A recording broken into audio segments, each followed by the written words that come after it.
पूरा अगर लाइसेंस का माने तो एक लाइसेंस को प्रोजेक्ट को लॉन्च करने तक अप्रॉक्सीमेट आपके 9 से 10 महीने का टाइम फ्रेम लग जाता है। इनिशियल हम लाइसेंस ऑब्टेन करते हैं, फिर हम इसके लिए जोनिंग को प्रिपेयर कराते हैं, देन हम इसके बिल्डिंग प्लान की प्रिपरेशन करते हैं, उसके सर्विस प्लान इसके सारे पास किए जाते हैं, उसके बाद इसकी फायर फाइटिंग की स्कीम की जाती है, तब और अप्रूवल्स देने के बाद फिर हम इसको रेडा के लिए जाते हैं। रेडा आने के बाद हम प्रोजेक्ट को लॉन्च करते हैं, मार्केट में सेल करते हैं। प्रोजेक्ट लॉन्च होने के बाद जब बन जाता है, सेल हो जाता है, उसके बाद भी क्या कुछ परमिशन की जो है ज़रूरत होती है ताकि सीसी और ओसी मिल सके? हाँ बिल्कुल, ओसी इज़ वन ऑफ द ओसी जिसके लिए आपको पहले आवेदन करना पड़ता है ऑक्यूपेशन सर्टिफिकेट के लिए।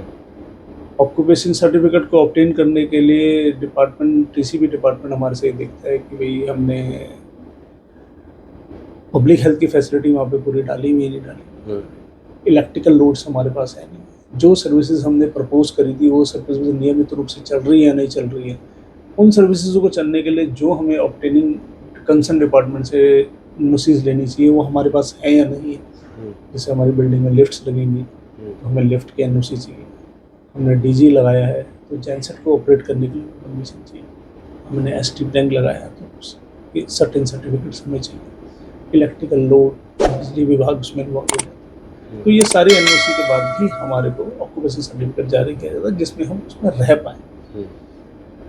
आफ्टर रिहाइज के बाद इस प्रोजेक्ट का कंप्लीशन लिया जाता है town and country planning department से। अप्रॉक्सीमेट नेक्स्ट 1 और 2 ईयर्स के बाद आप उसको सीसी के लिए अप्लाई कर सकते हो। नहीं हमने अब सब कुछ कर दिया, बिल्डिंग को आरडब्ल्यू को हैंड ओवर कर दिया, हम इसका कंप्लीशन दे दिया जाए ताकि हम इसको कुछ बहुत सारे ऐसे प्रोजेक्ट हैं या फिर पुराने सेक्टर्स हैं जो आधे एकड़ से भी कम में सोसाइटी बनी हुई है, 2 टावर की सोसाइटी, 3 टावर की।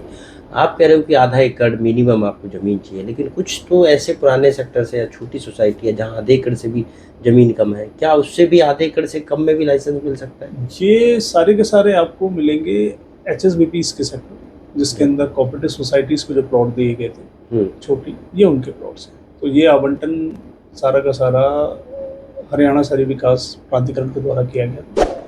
जब उन्होंने पहले 1 से 56 सेक्टर डेवलप किए तो उसी में उन्होंने अपने का एक प्रोजेक्ट बनाया था जिसमें छोटे छोटे प्लॉट्स के ऊपर उन्होंने ग्रुप हाउसिंग के लिए जगह दी थी। मतलब उसे कोऑपरेटिव सोसाइटी आप कह सकते हैं, बट उसमें एक भी नंबर्स सीमित रहते थे।